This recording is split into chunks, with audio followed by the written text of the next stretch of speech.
Динара ханымға берейік. Динара Серікмен бір ауыз сөз айтып, өзіңіздің объединениеңіз туралы айтсаңыз да болады. Бұл кісі де қайырымдылық өте көп жасайтын халықтың жанашыры. Міне бүгін ғана алпамыс жаңағы интернат балаларына барып, осында мастер-класс өткізіп, содан шаршамай, шалдықпай біздің мектепке де келіп жатқан жайы бар. Ал енді өзіңіз қалдырасыз. Я тоже присоединяюсь к Эльмира Хановым пожеланиям.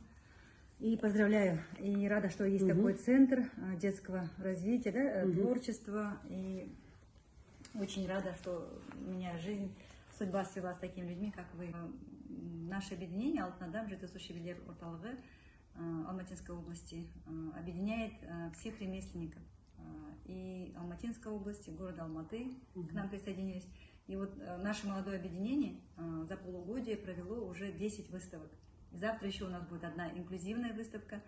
Началась неделя, марафон мастер-классов, которые проводят наши мастера.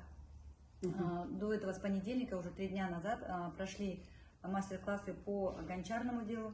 У нас наш мастер Иген Бахчан из Карасайского района приезжал, обучал наших детей инклюзивных, передавал свой опыт, свои умения, и дети были очень довольны